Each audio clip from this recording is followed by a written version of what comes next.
Movimientos inesperados, algunos suaves y otros intensos. Movimientos que esconden otros o que distraen. Hay movimientos cortos y movimientos en profundidad, pero todos calculados. Hay espera, defensa y ataque. Hay peones, hay caballos, hay alfiles, torres, reina y rey. Todos juegan, todos tienen su rol.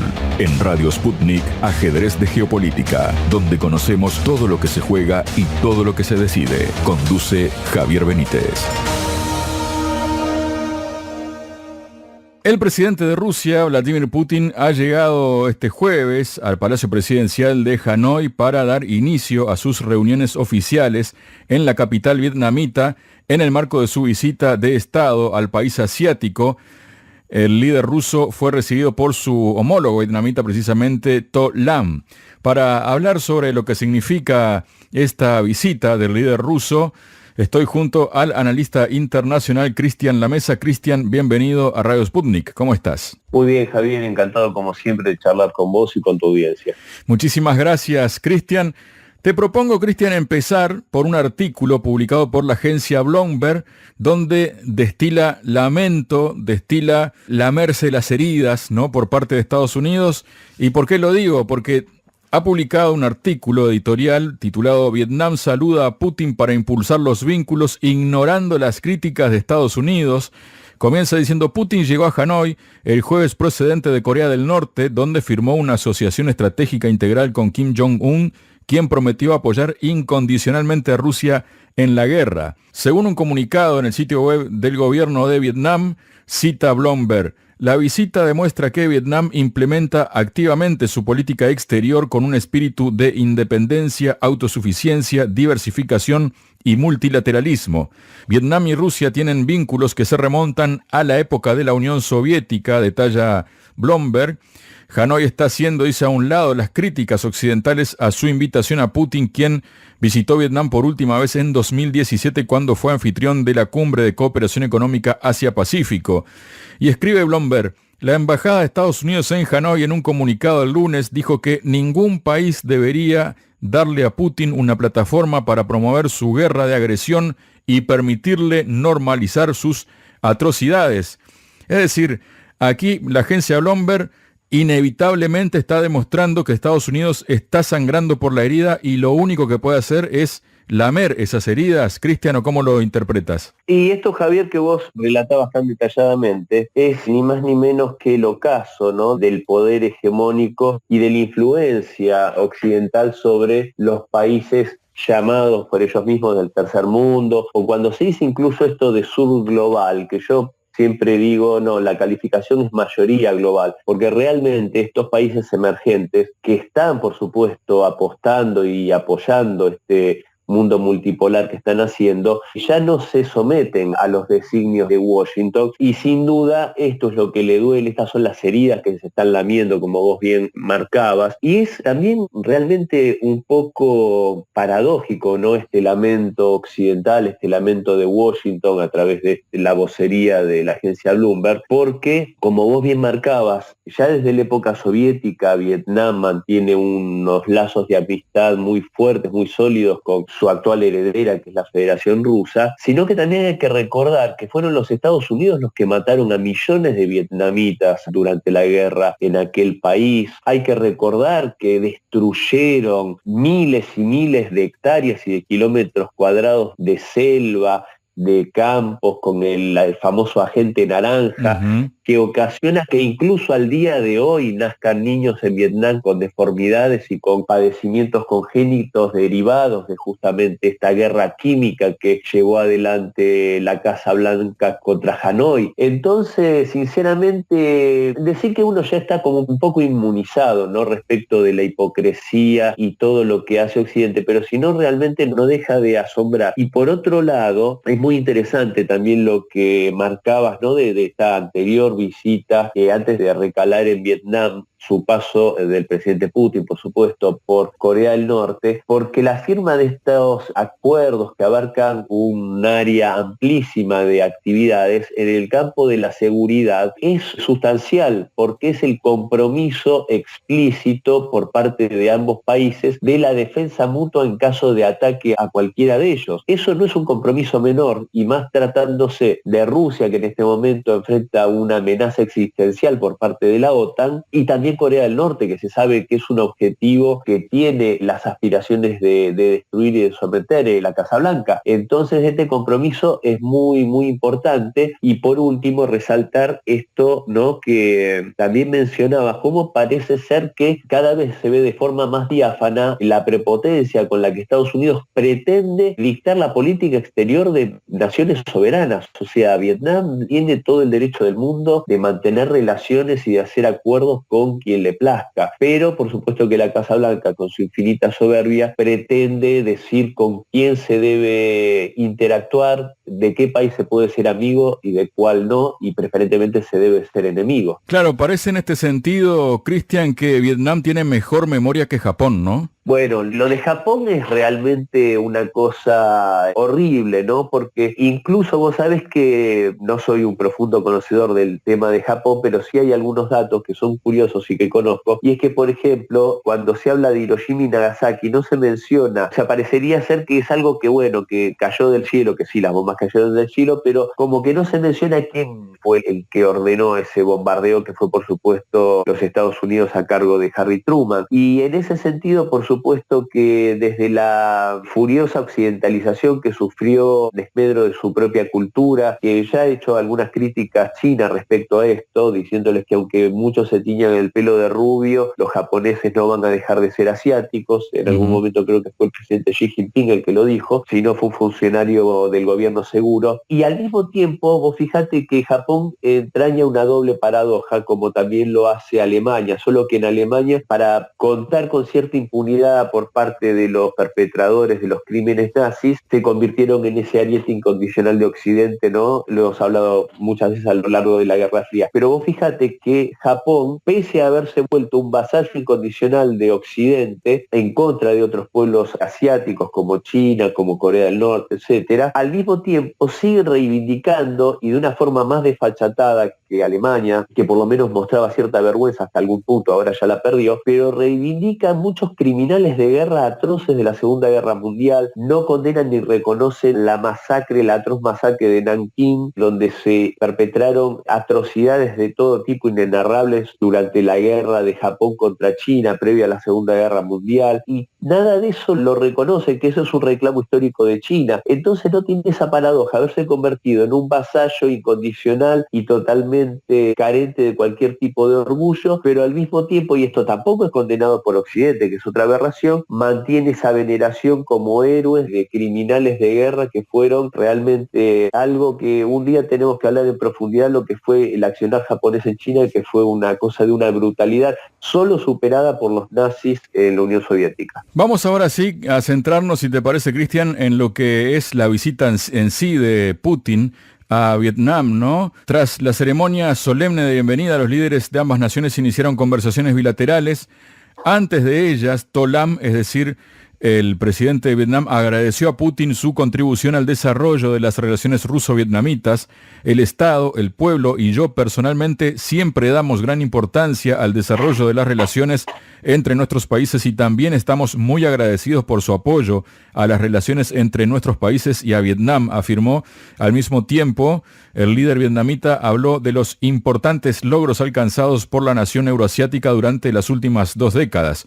Estamos muy contentos de que la estabilidad política y social en Rusia se fortalezca, la economía se desarrolle activamente, la vida de la población mejore y la posición y autoridad de Rusia crezcan constantemente en el ámbito internacional. Un cachetazo definitivo ya a la Embajada de Estados Unidos en Vietnam, ¿no? Decir que la posición y la autoridad de Rusia crezcan constantemente en el ámbito internacional? Un baldazo de agua helada, diría yo, porque Vietnam no es un país más dentro de los pujantes países del sudeste asiático. Es un líder regional también Vietnam, es un país que tiene mucha relevancia. Y por supuesto, ante la demonización de la figura de Vladimir Putin que se intenta hacer en Occidente, que el líder de una nación que es, como decía recién, un referente regional, es en cierto sentido, un espaldarazo para Putin, porque cuando habla de los logros en las últimas 2 décadas, está hablando ni más ni menos que de Vladimir Putin, porque hay que recordar nuevamente que justamente gracias al liderazgo de Vladimir Vladimirovich es que Rusia logró salir adelante y volverse nuevamente la potencia mundial de primer orden que fue durante la época soviética. Hay que recordar que no solamente la dotó de poder en el campo militar para su defensa, sabiendo que esta agresión que se está viviendo hoy iba a llegar,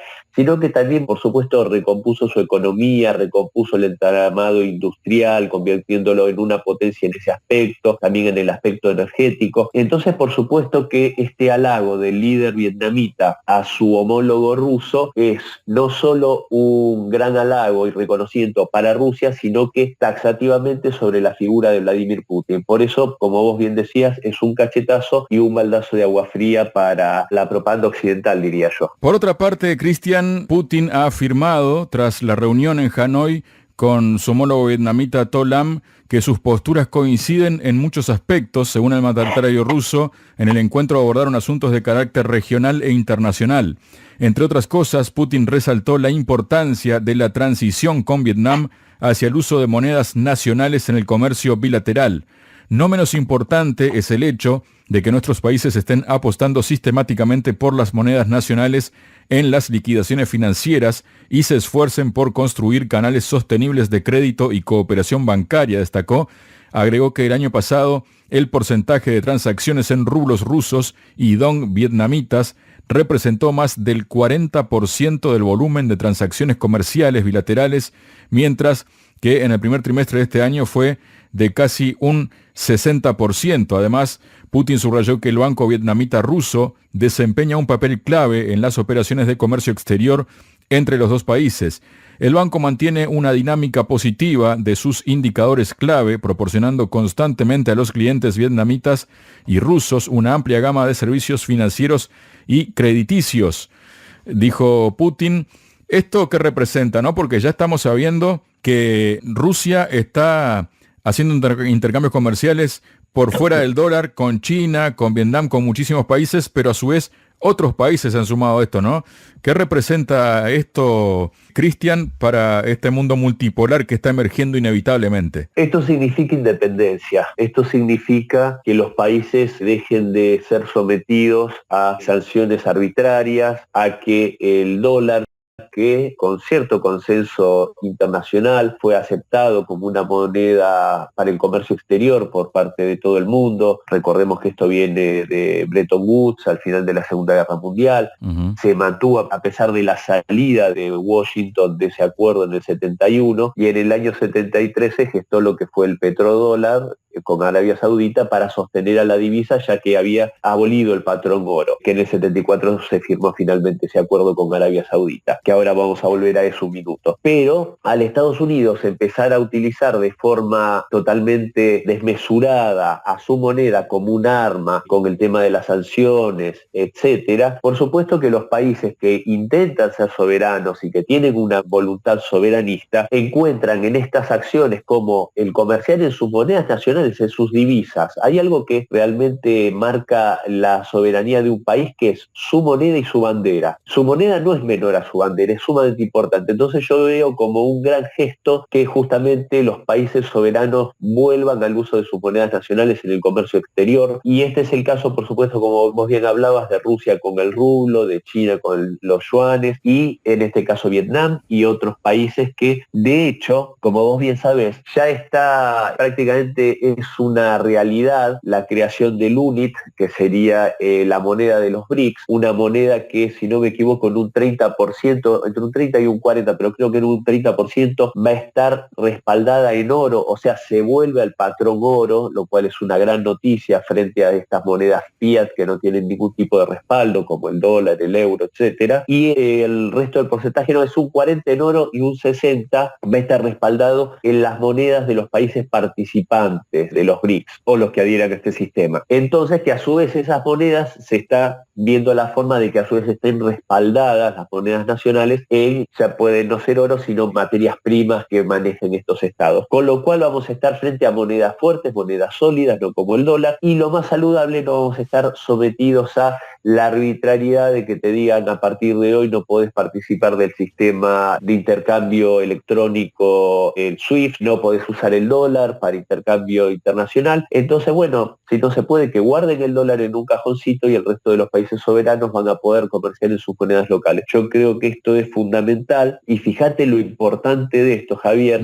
que de hecho hace pocos días, el 9 de junio, el príncipe Mohammed bin Salman anunció, y esto fue realmente un terremoto para Estados Unidos, sin embargo no se le dio tal vez la relevancia que tiene el anuncio, pero sin duda va a ser un terremoto, que el anuncio de que Arabia Saudita no va a prorrogar este acuerdo del que hablaba antes del petrodólar. Ya Arabia Saudita renuncia a que los contratos sean hechos exclusivamente en dólares, sus contratos energéticos, y abiertamente va a comerciar sus hidrocarburos en yuanes, en rublos, en la moneda que pacte individualmente con cada cliente. Eso es una gran noticia y también marca que Arabia Saudita es un país con voluntad soberana y que ya tampoco está dispuesto a dejarse extorsionar por Washington o que le diga que va a transformar a ese país en un paria internacional, como dijo Joe Biden en la campaña presidencial antes de ser electo dudosamente como presidente de los Estados Unidos. Vamos con unas declaraciones de To Lam. El presidente de Vietnam dijo: mantuvimos con el presidente Vladimir Putin unas conversaciones muy fructíferas, acordamos las principales directrices y principios para seguir fortaleciendo la asociación estratégica integral entre Vietnam y Rusia. Deseamos desarrollar junto con Rusia las relaciones de amistad tradicionales, y en este sentido subrayó que su país siempre ha considerado a Rusia como una de las prioridades de su política exterior. El mandatario vietnamita agregó que Hanoi y Moscú se comprometieron además durante la cumbre a no pactar alianzas o acuerdos con terceros países en detrimento de la independencia, soberanía e integridad territorial recíprocas. Vamos a intensificar la cooperación en el ámbito de la defensa y la seguridad, manifestó To Lam. Al término de las negociaciones, Vietnam también respaldó la idea de Rusia de crear una arquitectura de seguridad igualitaria basada en la región de Asia-Pacífico, basada en el derecho internacional, según declaró To Lam. Esto tiene una clara alusión a todo lo que es las movidas que organiza Estados Unidos a nivel global y en concreto también sobre el Asia-Pacífico, ¿no? El sudeste asiático. ¿Qué nos comentas de esto, Cristian, teniendo en cuenta el tema China, teniendo en cuenta el tema AUKUS, ¿no? Esa alianza que hicieron Reino Unido, Estados Unidos y Australia para estar ahí atizando un poco a China, ¿no? A ver, los países que tienen vocación de vasallos y de servidumbre no son amenazados por Estados Unidos, porque no necesita amenazarlos, porque se mete, extrae sus riquezas y las oligarquías locales aplauden y ponen cara de felicidad. Pero los países que sí tienen vocación soberana, por supuesto que constantemente están amenazados por Estados Unidos, ya sea de hecho o potencialmente. Porque tal vez hoy a Vietnam no se le genera una amenaza concreta, pero por su vocación soberana, en cualquier momento puede ser víctima de una amenaza. Y como vos bien marcabas, la aspiración de la OTAN de extenderse al Asia-Pacífico, ha habido ahí un proyecto de crear una oficina de la OTAN en Japón. Exactamente, sabemos que los arietes de Occidente en Asia son los principales, por lo menos son Corea del Sur, país que no tiene soberanía sobre su propio ejército. Las Fuerzas Armadas de Corea del Sur son regidas por el Departamento de Defensa de los Estados Unidos, y Japón es el otro ariete de Occidente frente a los países soberanos de Asia, principalmente China. Entonces, por supuesto que ante estas amenazas, estos países tienen necesariamente, y más en un momento en que en la geopolítica actual las amenazas cada vez son más explícitas, por supuesto tienen que hacer estos acuerdos de cooperación, como el que mencionábamos antes entre Pyongyang y Moscú. Entonces, por supuesto que yo creo que es como decirlo, curarse en salud. Es ante la amenaza potencial que ya se está haciendo sobre esa región, bueno, tener los acuerdos necesarios, como de hecho se hizo previamente a la Segunda Guerra Mundial por parte de la Unión Soviética, que con los países que podía hacer alianzas, como con Checoslovaquia, en su momento, frente a la amenaza nazi, que después, bueno, no pudo concretar, como todos bien sabemos, por la tradición de Francia y de Reino Unido. Pero bueno, en un momento en que la situación es álgida y los tambores de guerra resuenan en el horizonte, por supuesto que creo que estas alianzas son defensivas y muy importantes, y también vos fijate cómo, y con esto cierro, va marcando cómo y de qué lado se van alineando los países y los estados, de un lado o del otro del tablero. Por otra parte, Christian, Putin también mencionó la actitud de Hanoi hacia el conflicto en el que está involucrado su país en el continente europeo. Dijo: agradecemos a los amigos vietnamitas por mostrar una postura equilibrada sobre la crisis en Ucrania y deseamos promover la búsqueda de formas prácticas de resolver la crisis por medios pacíficos. ¿Qué representa esto, Christian? Y representa otra vez el reconocimiento por parte del Kremlin de países que no adhieren a esa propaganda occidental demonizadora, que acá, por lo menos en Latinoamérica, en España, en estos lugares de Occidente, hemos sido tan permeables a esa propaganda, ¿no? En contraposición, los países que mantienen una equidistancia objetiva, que marcan esto de que no aceptan que desde otros países les indiquen cómo debe ser su posición geopolítica, con qué países tienen que tener alianzas o tratos de diferente índole.